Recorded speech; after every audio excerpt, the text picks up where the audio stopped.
شاذی، میں تمہیں کب سے آوازیں دے رہی ہوں، سنتی نہیں ہو تم؟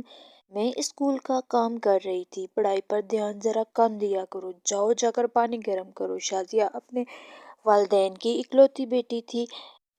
والدین ایک حادثے میں وفات پا چکے تھے۔ وہ اپنے ماموں کے گھر میں رہتی تھی۔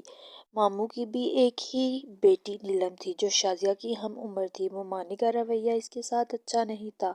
ماموں کچھ سوچ کر خاموش رہتے تھے۔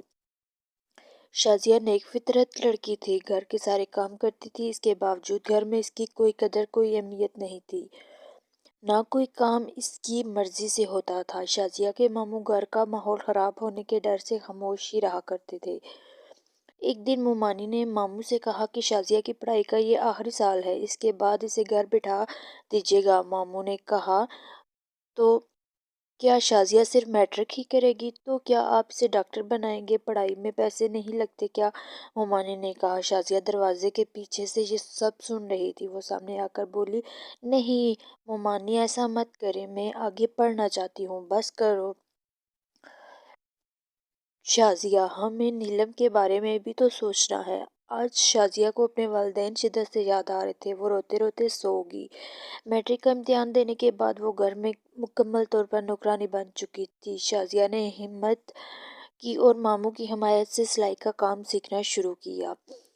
شروع میں ممانی نے اعتراض کیا، لیکن پھر کچھ سوچ کر خاموش ہو گئی۔ شازیہ سلائی سیکھ رہی تھی جبکہ نیلم آگے تعلیم حاصل کر رہی تھی۔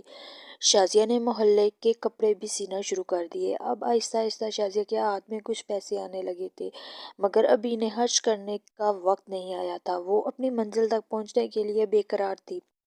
جب ایک معقول رقم اس کے پاس جمع ہوگی تو اس نے اللہ کا نام لے کر ایک چھوٹے سے بوتیک کا آغاز کیا۔ کچھ اندیشے بھی تھے، لیکن رفتہ رفتہ کام چل نکلا۔ اب شازیہ نے ایک شاندار علاقے میں بوتیک منتقل کر لیا تھا جہاں لوگوں کی آمد کافی بڑھ چکی تھی۔ اب وہ ایک بڑے کاروبار کی مالک تھی اور اس کی صحت بہت اچھی ہو گئی تھی۔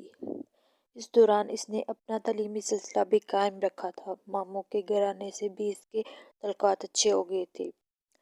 وہ ماموں کے احسان کا بدلہ اتارنے کے قابل ہو چکی تھی۔ مالی طور پر مستحکم ہونے کے بعد اس نے اپنی جیسی دوسری لڑکیوں کی مدد کا فیصلہ کیا۔ اب بھی کبھی کبھی وہ اپنا ماضی یاد کر کے کانپ اٹھتی